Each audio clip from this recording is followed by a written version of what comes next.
বাংলাদেশের জাতীয় সংসদের বিরোধী দলীয় নেতা ডক্টর শফিকুর রহমান সহ সবাইকে জাতীয় নাগরিক পার্টি এনসিপির পক্ষ থেকে সালাম এবং শুভেচ্ছা জানাচ্ছি। প্রিয় উপস্থিতি, আপনারা জানেন 2024 সালের জুলাই গণ অভ্যুত্থানের মধ্য দিয়ে বাংলাদেশ একটা পরিবর্তনের স্বপ্ন দেখেছে। বাংলাদেশের মুক্তিকামী জনগণ প্রতিজ্ঞা নিয়েছিল বাংলাদেশে নতুন করে কোনো স্বৈরতন্ত্র এই দেশে ফেরত আসতে দেওয়া হবে না।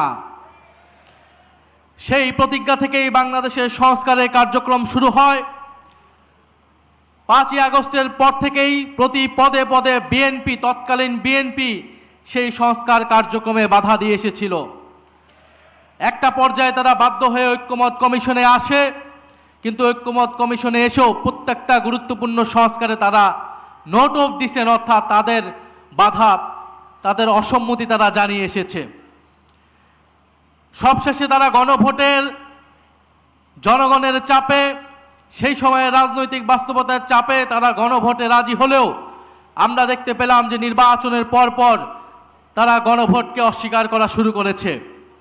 যেই বিএনপির জন্ম হয়েছিল গণভোটের মাধ্যমে, সেই বিএনপি আজকে জুলাই গণ অভ্যুত্থান পরবর্তী গণভোটকে অস্বীকার করছে।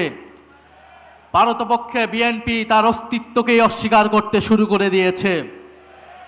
আমরা খুব স্পষ্টভাবে বলতে চাই, বাংলাদেশের প্রত্যেকটি প্রতিষ্ঠানকে নতুন করে যে বিএনপি দলীয়করণ করছে, এটা আওয়ামী লীগের পথেই বিএনপি বাংলাদেশকে এগিয়ে নিয়ে যাচ্ছে।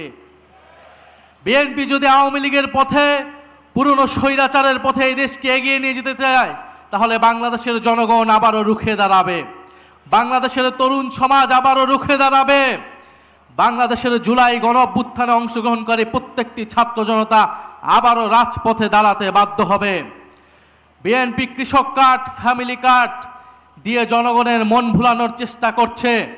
কৃষক কার্ড, ফ্যামিলি কার্ড দিতে দিতেই বিএনপির তেল ফুরিয়ে গিয়েছে, জ্বালানি ফুরিয়ে গিয়েছে, অথচ মন্ত্রীরা সংসদে বলছে কোনো জ্বালানি সংকট নাই। বাস্তব সমস্যাকে অস্বীকার করছে, অর্থনৈতিক সমস্যাকে অস্বীকার করছে, দেশে আইন শৃঙ্খলার যে ক্রমান্বয়ে অবনতি হচ্ছে সেটাকে অস্বীকার করছে বর্তমান সরকার। আমরা সর্বাত্মকভাবে এই সরকারকে সহযোগিতা করতে প্রস্তুত ছিলাম দেশের স্বার্থে, জনগণের স্বার্থে, কিন্তু বিএনপি সরকার সেই সকল সহযোগিতা নেওয়ার সকল দরজা বন্ধ করে দিচ্ছে। আমার জানা নেই, যারা এখানে অভিজ্ঞ আছেন, মুরব্বী আছেন, তারা বলতে পারবেন বাংলাদেশের ইতিহাসে এত কম সময়ে, মাত্র 2 মাসে কোনো সরকার এতটা অজনপ্রিয় হয়েছিল কিনা। বিএনপি সেটা বাস্তবে প্রমাণ করে দিয়েছে।